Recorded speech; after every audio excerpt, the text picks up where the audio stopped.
we're back with the second part of the Hypothesizzle podcast, episode 2. What do you wish you were told 8 years ago? And we've done a little bit of sharing, and now we're on to our second thing that we have told ourselves. So, Bjorn, take it away. All right. So second point I realized after like couple of years in the workforce and things like that is that I realized that unfortunately the society pretty much cares about what it can get from you. So I know it sounds pretty negative, but in a way, if I look at a more positive light on a more not pessimistic, in a more optimistic way, is that you kind of need to be able to do something to contribute to society, and in exchange, it gives back to you. So um yeah, I mean, I'm not trying to paint it in a very pessimistic way, but I do have experienced cases where like I get employed, right, and then at that point of time, probably I was the best candidate to do the job, and then I'll just do my thing, and then I used to have that mindset of, okay, I don't think I can screw this up as long as I'm doing what is needed.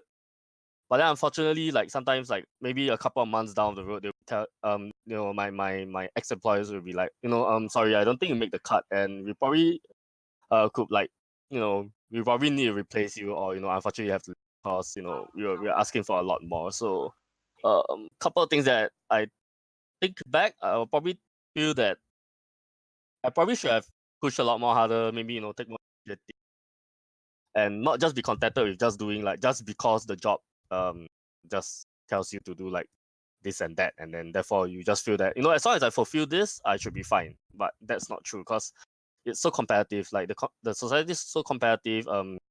You and of course for self improvement, you really should try and like pick up more stuff. And So, life hang is on, kind of hang like on, a hang on, learning hang on. process. So, Mm-hmm. so okay, now you're 22, you're Bjorn, okay?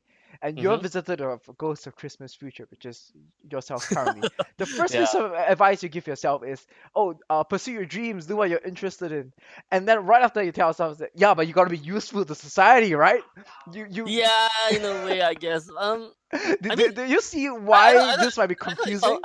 I know it sounds weird. So maybe also I'm coming in this conflict, because I've been trying to pursue the dreams, of things I want to do, but I felt like at certain point of time I could have done better. So and ultimately, people around you, even be your employers or what, they have certain expectations, and they do care about what they can get out of you. So if you can't fulfill that, then that's kind of like I mean, th- this is where let's try to explore this a little bit deeper, right? yeah, So yeah. if there's somebody out there who wants to say that I want to be a professional pencil sharpener, right?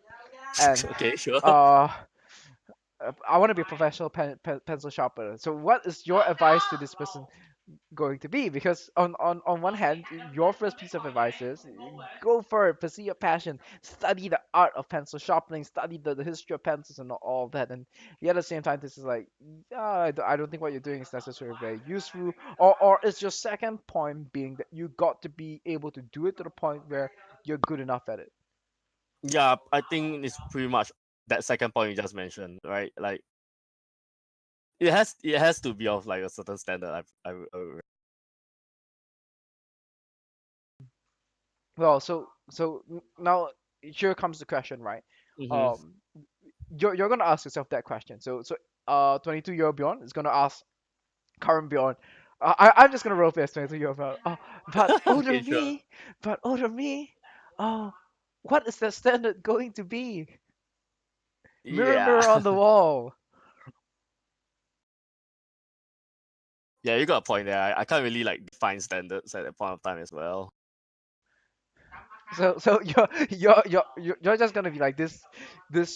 It's like it's a very sad parody of like the Christmas Carol, right? It's like you just come as the ghost of Christmas future. I'm gonna tell you two completely opposite things, and it's like, oh, you gotta figure it out yourself. Oh man, I don't think I'm being very nice to yourself 8 years ago. But Yeah. let me try to help you out over here. Okay, Yeah, so yeah, sure, yes, sure. it is important to go back and rephrase it this way. Take a genuine interest in what you do, right? And I think that this is one of the things that I've worked quite a fair bit in esports as well, when we talk about the transferability of skills. of the time you spend in gaming, of the time you do all these kind of things as well. And people always say that if you study things in one area, it's not going to be applicable in another area. But I find that to not necessarily be true. And perhaps the second thing is that, so your first piece of advice to yourself, maybe it could be phrased this way: take a genuine interest in what you want to do, pursue things for the interest of things rather than for the sake of pursuing whatever arbitrary benchmark. And for the second piece of advice, know how to transfer those skill sets and apply it to broader aspects of life. That's a little bit more Yeah, clear. I think that's probably okay. So whatever that you learn from the world of anime, going over there, how to transfer people into how does, I don't know, whatever third out of body experience you might have had, wandering the universe of, I don't know, Sword Art Online or whatever popular anime. I was not even a thing ages ago. Nah, I don't Maybe think it so. was that the thing has been around for a long time. Yeah, but ages ago, whatever it is, how can you transform that experience and whatever that you had, and perhaps it's like what you said, is that the networking skills that you picked up in your time moving around in the animation industry of sorts, that could be transferred to a different area. That what could be possibly related to that as well, motion graphics and design. And then we talk about 3D modeling. You never know, it might bring you into a career of robotics one day as well, and mechatronics. So things aren't necessarily as distant from each other. And speaking of that topic, oh, I hate studying mechatronics so much. Like 3D modeling in a 3D space, that is the worst. The math behind that. Do you ever study that? No, was that what you did back then? Yeah, I did a module on it. It's like Oh man. how it's like you have a robotic arm, right? So there's like various degrees of freedom, as in like parts are joined to each other. So it gets exponentially more complicated. The math for it gets exponentially more complicated because you're moving from a 2 by 2 vector to, so it's a 3D space, so it's a 3 by 3 vector, and based on the degrees of freedom, it just continues to grow. So, and this is the worst. It is the worst. I probably got it wrong, so that's how bad I was at the topic. Okay, I was All right. really bad at it. But do you think like you have taken anything away from it? Like has it benefited you in any ways? Like Aha, now you're as you yeah. throwing back to me, right? Putting me on the spot. Yeah, of Uh, course. I mean, if anything, it just makes it's like great coffee talk for me. It's like, oh, did you know that the sloth takes an average of 15 seconds to react after you poke it? I probably got the number wrong. I'm just inventing stuff Yeah, up at this yeah. point of time, but it just gives you insight into the way things work. And as a League of Legends person and stuff like that, like I'm not gonna like calculate end up like calculating, oh, based on the arm movement, and I go into the math of it and stuff like that. No, it's just very simple. This character is this amount of range and it hits at this distance. That's it.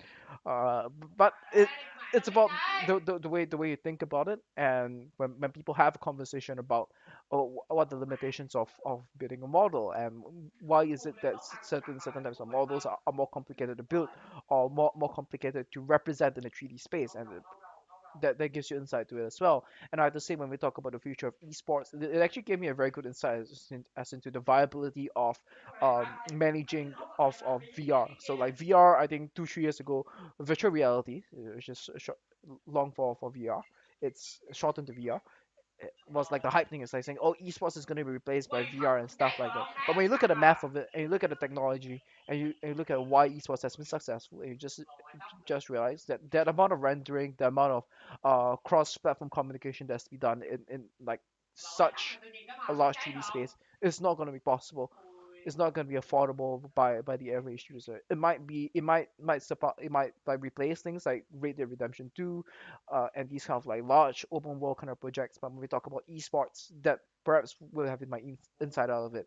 Wow, we just went into a very interesting topic. All right. So Okay. let's move on to my second piece of advice for myself, and that is, if you focus on the nuts and bolts, you will go under par as compared to the people who focus on the results.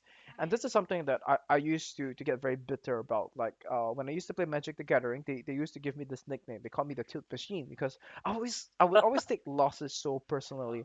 And the same would be hold true for StarCraft 2 as well. And it was this inbrewing pot of toxicity as I would go on the ladder, and I'll like just play these games, and then like this Protoss guy proxies Dark Templars in my face. Like, oh, I'm so angry.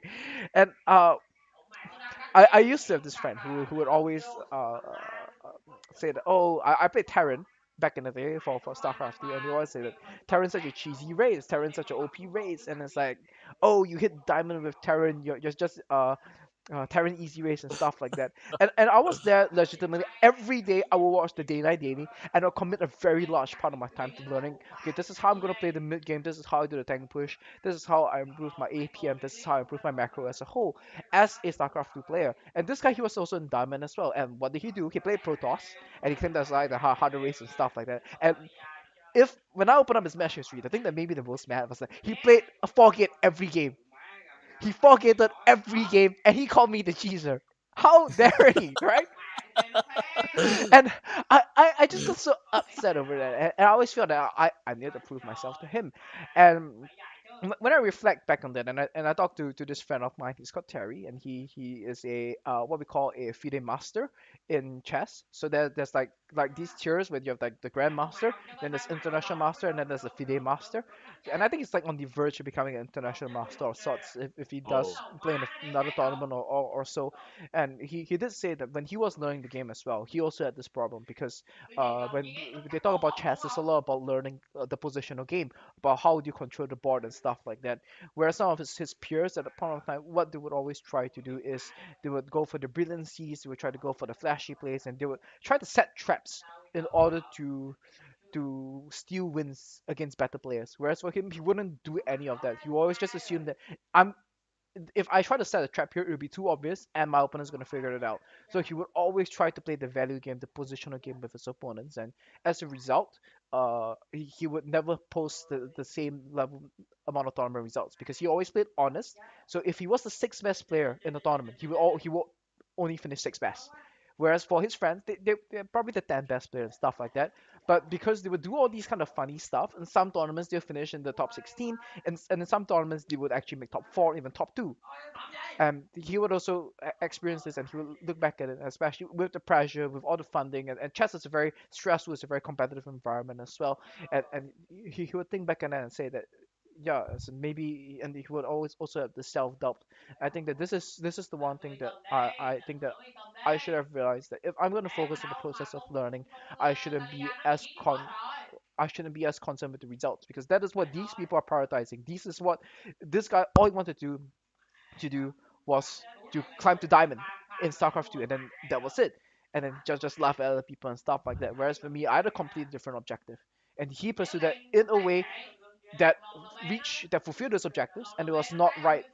It's not that's not right, but it was not a very healthy thing for me to do to compare myself to him and say that, yeah, why is it that he can reach diamond, and why is it that he gets to call me a cheeser, but he forgets every game. He forgets every game and calls me the cheeser. And I think like the TCG perspective of this is like, yeah, it's the guy who plays Red Knight Winston or that and stuff like that. And I could go ad nauseum about these kind of analogies, but uh, what are your thoughts and any insights into this concept? yeah, I guess like you say, if you're playing like too honest, I guess to a certain degree you're just being too predictable, right? So I guess in a way sometimes just throwing a curveball does get pretty rewarding. So of course there are people who also, they focus too much on like the nuts and bolts, as you would call it. So they always feel like that is like in theory it should be the correct one, and as long as you follow through you should get the results. But I guess you are playing with people, and there's always all the good interaction and curveballs that comes along the way. Like even like for trading card games, like I mean, like just talk about like playing, right? Let's say you're like playing Hearthstone or Shadowverse or whatnot, and you have a certain board state. Of course, there's always like the right play where at that point of time you do a certain thing, and that is so called the right play. But if you're more like result oriented and you know what you want to achieve at the end, and you play to that out, then maybe that would have been the right thing to do as well, instead of like, how do I call it? I guess in card games perspective, this is what they will call as you shouldn't be playing to survive, but like just going out for the win. So even if you do lose, you know that you're already playing to the out, and if you didn't get it, then so be it. No, so here's supposed to be the other key insight from kind of like these spiel of sorts is that uh you might not have the best results, but what happens is that it goes back to transferable skills, right? Like I think we talk about transferable skills, like all the things that I learned playing StarCraft 2, all the things that I learned playing Magic the Gathering, and things like that. I was able to transition it from game to game, and I think that was the difference in me putting in this time.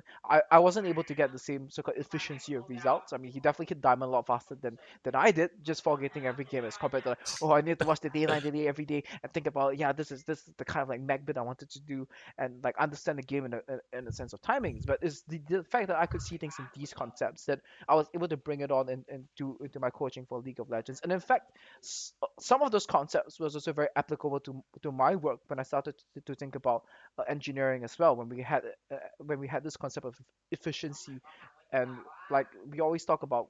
I always feel that the less enlightened gamers or sorts, they always talk about what counters what, but rather the thinking should be what is efficient against what, so that you don't think in terms of absolutes. And the same can be compared, was actually very useful when I started to do my design projects in engineering as well, where you just focus on and look at things in terms of like what's efficient and how do you work around these efficiencies of sorts. So I think that wraps it up for part number two, and we'll be back with part number three.